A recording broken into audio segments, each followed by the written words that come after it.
So hello and welcome to the Lewis Nichols Show. And I am really excited for my next guest because for those of you that used to be a huge fan of Airline, this lady is somewhat of a legend. So let's say hello to Jane Boulton. How are you? Hi, Don, and I'm good. Thank you very much. Is it Jane Boulton now? Like, has your name changed since the show? Because it was so long ago. It is. It's not. It was so long ago. I'm actually Jane Lee now. I've been married for, 17 years Wow. this month. Yeah. So, yeah, a long time ago it changed. Wow. I mean, you're always going to be Jane Boulton to everyone just because that voiceover in the background when you were on your way to sort out some kind of rude passengers, that's what we're always going to know. Hmm. I want to go back to the very beginning when the idea of, because obviously Airline, I believe the first series was another, a different airline, then series two was EasyJet. So when you first heard about the idea of it was going to be EasyJet, did they ask you to take part? Like, how did it all work, you being in the show? Yes, so they did approach us because obviously EasyJet and Stelios had been speaking to LWT at the time. And they approached me and just said, look, they're going to be filming, they're going to be making a documentary. Not sure how long they're going to be filming for, but they're probably just going to follow you for a few weeks doing your shifts. So I said, oh, okay then. So they came in and we signed all the disclaimers and everything that you do. But that few weeks turned into every shift 12 hours a day for quite a few years. So I don't think any of us really had in mind what it would become, but they were fine and it was all grand. So yeah, it was different to what we expected, put it that way. You know, before the show aired, obviously you're aware of in series two all the things that they filmed. So were you kind of like dreading what was about to be shown? Because I guess you didn't know what was going to be on TV and what wasn't.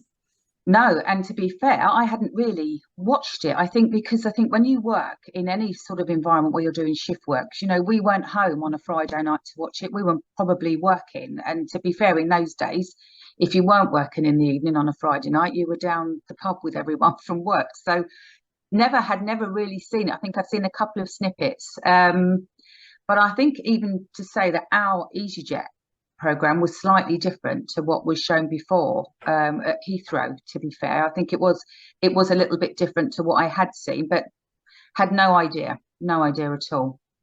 Did you know that you were going to become kind of the personality and household name that you became? Because what I think we all loved as a viewer was when you had that rude passenger that was making somebody's life a nightmare, and then we just knew that Jane was going to be marching down somewhere to. And I think there was always a line where somebody said, Oh, "It's EasyJet. It's meant to be easy," and I think you turned around and said, "It is easy if you turn up on time." yeah, I did, and which is true for any flight, to be fair.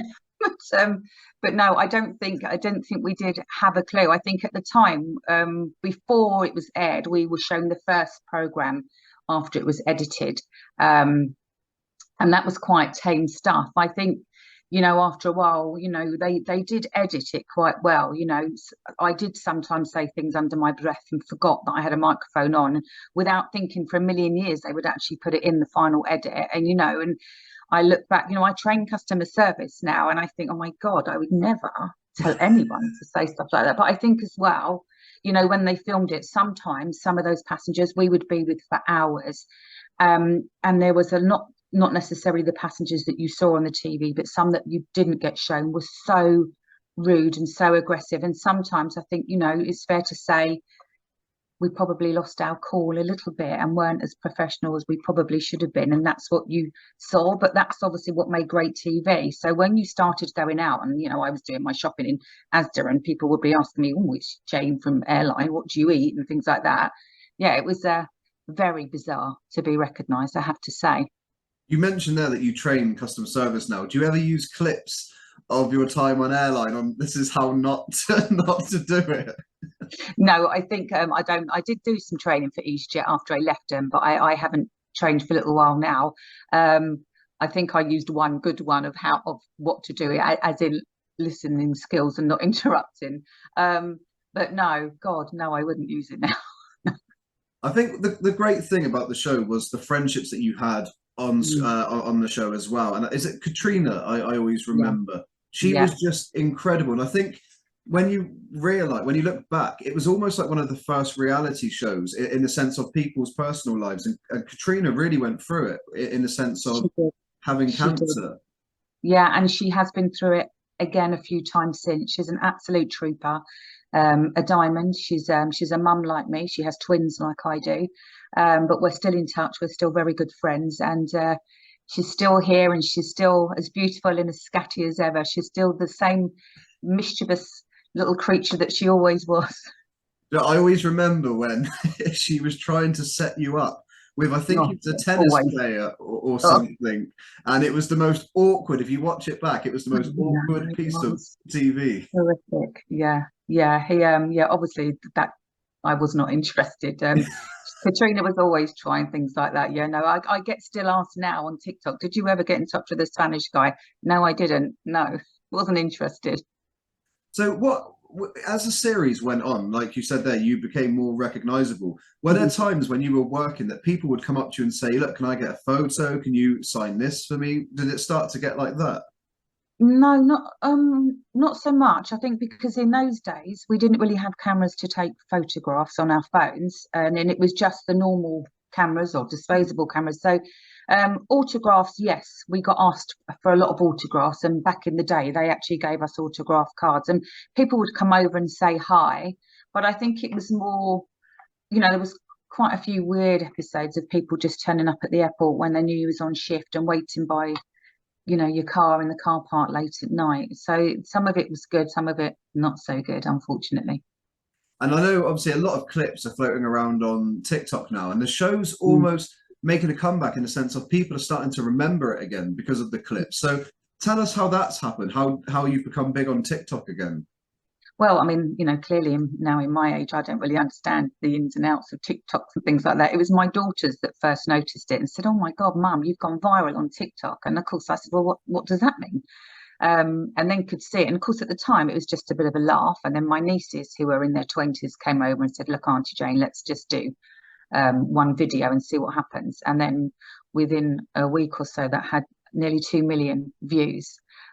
So that was quite shocking. So, and the funny thing is, when you look through all the comments, they are all wonderful and it's still lovely. But a lot of the people that are showing the clips and commenting on the clips are actually in their 20s. So most of them probably weren't even born when it was first aired, but it's had this whole new revival of a new crowd of people watching it.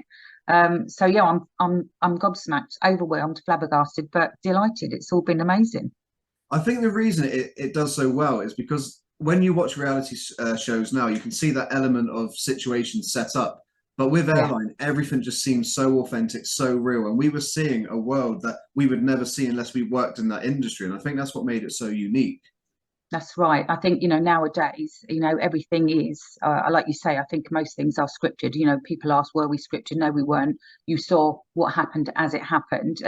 It was filmed over a year to make one series. So, it didn't happen all the time. So there was a lot of work that went into making 6 programs.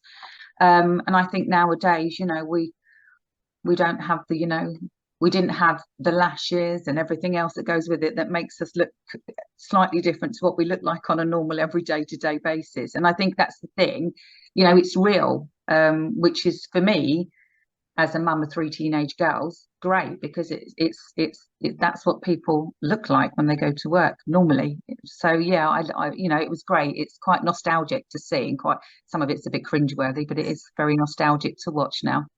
Obviously, Stelios was a big part of the show. Any PR opportunity there was, he was straight Yeah. there to take some of the glory. Did he ever have a chat with you and say, look, thank you, you've become one of the big stars of our show? Were there any conversations like that, or did he ever give you a gift of some kind? Because you really were one of the big stars. Not so much gifts, but Stelios is very hands-on, considering now he owned the company. Many people don't get to see the people that run the company, own the company, but we saw Stelios on average near enough a day-to-day basis. The head office was right next door.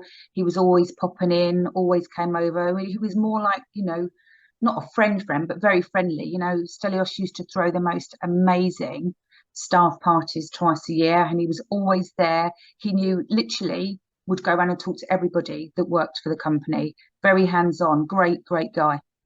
Have you spoke to him since you've left? He sent me a message on LinkedIn a few years ago with an opportunity, but I wasn't really checking LinkedIn then, and I missed out on it, so I don't know what it was. But if he was to call me now, it'd be lovely to hear from him. I think he was a great boss, and yeah, I'd love to know what he's up to now. When did you leave EasyJet and why? Because I remember in the show you had an opportunity to leave to go and manage a bar abroad, and you handed your notice in, and I think it was later on you realised, do you know what, I'm going to stay. So what made you leave, and when did you leave? So the opportunity came up because I had lived in Lanzarote previously for a few years before I joined EasyJet, and then I worked on behalf of EasyJet, but we all work for handling agents. So handling agents handle everything that happens on the ground for airlines. And I had started off as, a check-in agent through to supervisor, through to team manager, I think, on the program, and then became a passenger operations manager after doing various things airside and learning to be a trainer. And an opportunity came up for me to go with my handling agent company, Menzies, to go to Heathrow and do a business startup manager position. So it was going in there and looking after Aer Lingus and a different airline, and really starting from scratch, choosing who the staff were, retraining them and doing that. And so for a few years, I was the sort of business startup manager and would stay there either as an operations manager or a station manager for about a year before I moved on to another airport. So I think I went from Luton to Heathrow, and then to Belfast for a year, and then to Gatwick. So I was all over the place. I left around about 2017, I think it was. I had three girls quite quickly. I had my daughter in 2008, and then twins in 2010, and the twins were 2 months premature. And at that point, I was working away. I was looking after sort of Glasgow, Liverpool, and Newcastle, and I was only home, really, I would say, sort of Friday, Saturday, and Sunday evening, flying back to work and back every day. So, I wasn't really putting the children to bed, and the twins had been quite ill in the first 2 years. And I think it gets to a point where family came first. So I decided to give up aviation. The job as an ops manager was great, but, jobs like that are 24 hours a day, 7 days a week. You don't really get a break from it. So I took a break back then.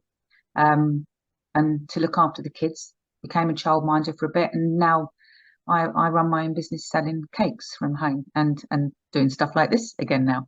So because I saw with the cake business, is that something you've always liked prior to actually having it as a business? So how did you get into that then? My twin sister sells cakes, funny enough. She lives up in Wisbech, St Mary's, and I'm back home down now in South Croydon in Surrey, so we're quite far away from each other. And I think when I was at home with the kids, used to do a lot of baking, and that turned into doing cakes for friends, as just to help them out and as gifts. And over the years, I got better and decided to start a business. So yeah, I do cakes and Christmas little things for children, and elf visits at Christmas, all stuff like that. So it's just good fun, and I love it. And I think what's you've mentioned there about doing obviously interviews and stuff. I guess there was a stage in your life where you kind of thought, do you know what, that airline chapter's closed. It was years ago. Sure. That's over there, and then all of a sudden, it's just like you said, got a new lease of life. And I've seen that you've done various appearances on kind of This Morning. I know you appeared on there with Katrina as well. So that must be kind of a bit of a shock to think at one point it's closed, and actually now it's getting a complete revamp. Yeah, and I think it's quite nice now. I'm older and I'm wiser, and I think with age comes wisdom, and I'm at a stage in my life where I can go and do those things. I don't have to worry about the children now, and I can go in and just enjoy it and make the most of it, because it's fun, and it's everyone's been so amazing and so nice. So why not at the moment, see what happens. Did you ever get anything for being on the show? Because obviously with shows like The Only Way Is Essex, you get some kind of fee. But for you, I mean, you're on primetime television. I would hope that you got something for doing. No, absolutely nothing. They were very clever. We signed disclaimers before the filming started, which gave away any rights for anything. No, we weren't paid for anything. And I think back then, there used to be like something over 10 million viewers on a Friday night watching it. So yeah, it was a prime time, very popular program. But no, we didn't, not a single penny. But there you go. Well, if Stelios is watching this, he needs to put a cake order in and give you something back. But it's been great getting you on, because I've wanted to speak to you for a long time, because Airline, it was on for such a long time. But I'd love to ask you, is there a moment that stands out as one of your highlights? So when you think back to your time on the show, where you look back and it either makes you laugh or it's just one of those special moments? I think for me, there's two people in particular, and I think it's probably not what people would expect. People would expect me to say the guys and that were shouting and screaming, but there was an elderly lady that forgot where she was going, and there was an elderly gentleman that we had to send to hospital with angina, and you know, I had quite a lot of empathy for the elder generation, and I loved helping those. And looking back and watching me with those brings back some lovely, really amazing memories, because most of the working day was actually helping people. You didn't get to see much of that, unfortunately. So those are my highlights. That's what we did most of the time, and it just highlighted that, you know, we all do a good job, but it's just that sometimes most of what you saw was us when it wasn't such a good day.